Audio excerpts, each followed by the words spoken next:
Hello everyone. हम लोग अपना ओटी का एक सेटअप जो है हम लोग सोचा कि थोड़ा व्यू दिखाते हैं, थोड़ा क्या क्या फैसिलिटी है हम लोगों के पास।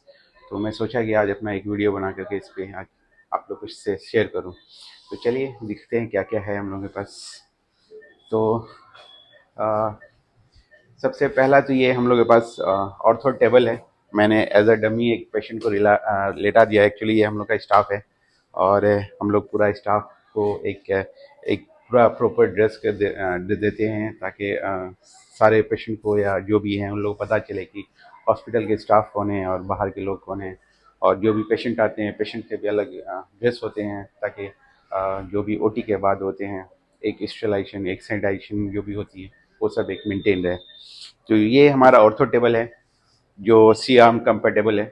तो सी आर्म ये मशीन है जिससे हम लोग यूरोलॉजी के केस करते हैं। यूरोलॉजी के केस मीन्स कि जो रीनल स्टोन के केस हैं, जो यूरेटिक स्टोन के केस हैं, ब्लड स्टोन के केस हैं, तो वो सब में ये हमारा सी आर्म बहुत यूज़ आते हैं। तो उसी के लिए हम लोगों ने ये अपना फैसिलिटी अवेलेबल करवाया अपने ओटी में।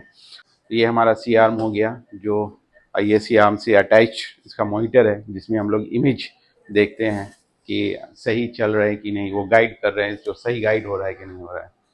तो सेकेंड चीज़ जो हम लोग के पास फैसिलिटी है वो है ये लेप्रोस्कोपी टावर। बहुत ही अभी रिसेंट मिनिमल इन्वेजिव सर्जरी का जो पार्ट होते हैं जो जो सब कुछ इसी से होती है लेप्रोस्कोपी टावर से।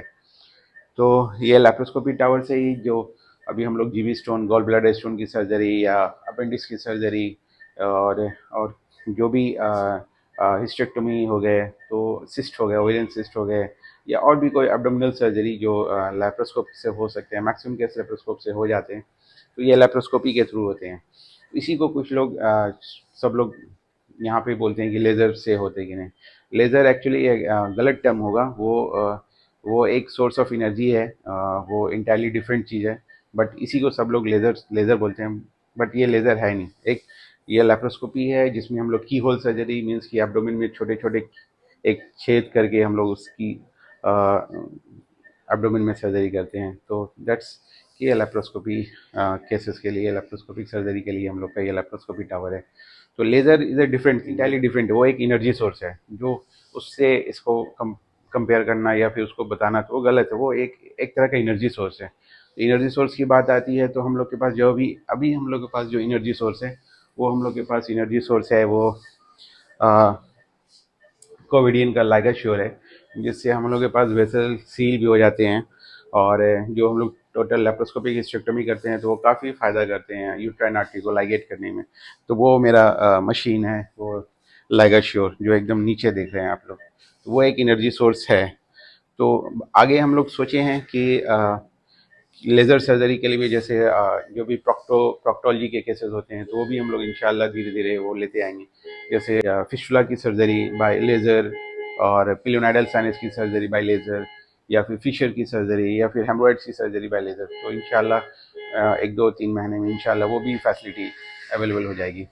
तो ये सब सारा जो भी था अपना ओटी का सेटअप के लिए था, जो general surgery cases, orthopaedic cases के लिए हैं या यूरोलॉजी केसेस के लिए हैं।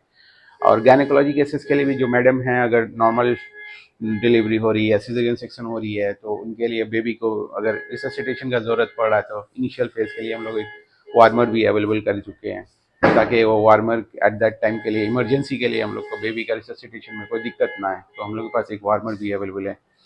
तो ये सारा सुविधा हम लोग रखे हैं ताकि कहीं से भी कोई दिक्कत ना हो पेशेंट। हम लोग जितने भी केसेस करते हैं वो जनरली एनेस्थीसिया के अंडर मीन्स कि जनरल एनेस्थीसिया यूज़ करेंगे या फिर स्पाइनल एनेस्थीसिया यूज़ करेंगे। तो जो भी लेप्रोस्कोपी केसेस हैं वो ज़्यादा केसेस हम लोग जनरल एनेस्थीसिया ही में करते हैं ताकि पेशेंट को कोई दिक्कत ना हो। तो ये मेरा एनेस्थीसिया टावर है जिसमें सारा फैसिलिटी कुछ है। जो आइसोफोल्डेन यूज़ करते हैं, हेलोथेन अब एब्सोल्यूट हो गया, हेलोथेन अब मिलता भी नहीं है। तो ये मेरा आइसोफोल्डेन का चैम्बर है। तो दैट्स ऑल, यही है हमारे ओटी में। या जितना हो सकता था एक अपने छोटे शहर में एक अपना ओटी में सेटअप में डालना मैक्सिमम चीज़ तो हम लोगों ने किया है। अल्लाह का शुक्र है कि बहुत कुछ है और सही है, सब कुछ अच्छे से हो रहे हैं। बस आप लोग की दुआ बनते रहे और सब कुछ अच्छा रहे। अल्लाह हाफ़िज़, अस्सलाम वालेकुम।